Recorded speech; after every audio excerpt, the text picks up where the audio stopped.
Haleluya, salam dahsyat, salam penuh kemenangan di dalam Tuhan kita, Yesus Kristus. Puji Tuhan, di pagi yang berbahagia ini, Grace News mengajak setiap Bapak Ibu Saudara dimanapun berada untuk menerima kebenarannya yang memerdekakan. Amin. Nah, tahukah Bapak Ibu Saudara bahwa Tuhan Allah sudah menyediakan, sudah mengerjakan. Dia hanya punya segala yang baik buat kita.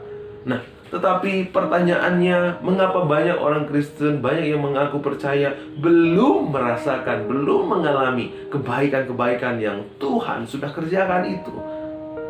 Persoalannya, kita lihat Alkitab kita di dalam Matius 16 ayat 19. Firman Tuhan berkata, "Kepadamu kuberikan kunci kerajaan surga.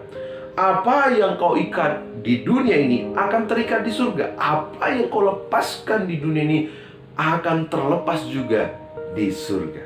Untuk menikmati kebaikan-kebaikan Tuhan, saudara dan saya perlu yang namanya kunci. Nah, banyak orang Kristen, banyak orang yang mengaku percaya belum menerima kunci, atau mereka tidak menggunakan kunci.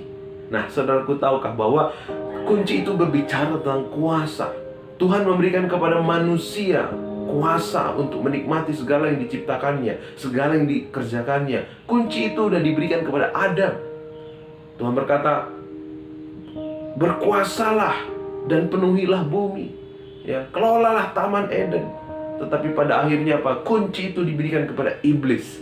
Karena tipu muslihat iblis, maka manusia jatuh ke dalam dosa. Kuasa itu diberikan kepada iblis. Maka dikatakan manusia kehilangan kemuliaan Allah. Mulai waktu itu manusia tidak menikmati yang Tuhan sudah kerjakan, yang Tuhan sudah sediakan. Malah yang terjadi sebaliknya. Semua yang buruk, semua yang jahat, iblis bawa ke dalam dunia. Dan itu yang akhirnya dialami oleh manusia. Kematian, kegagalan, sakit penyakit, kekecewaan, dan lain sebagainya. Makanya Tuhan mengadakan perjanjian dengan Abraham yang disebut dengan blood covenant. Apa yang Abraham lakukan, itu juga yang akan Tuhan Allah lakukan. Apa yang Abraham tidak lakukan, itu juga yang Allah tidak akan lakukan. Karena perjanjiannya adalah, aku menjadi Allahmu dan engkau Abraham menjadi umatku. Singkat cerita, Tuhan memerintahkan Abraham mempersembahkan anaknya Ishak.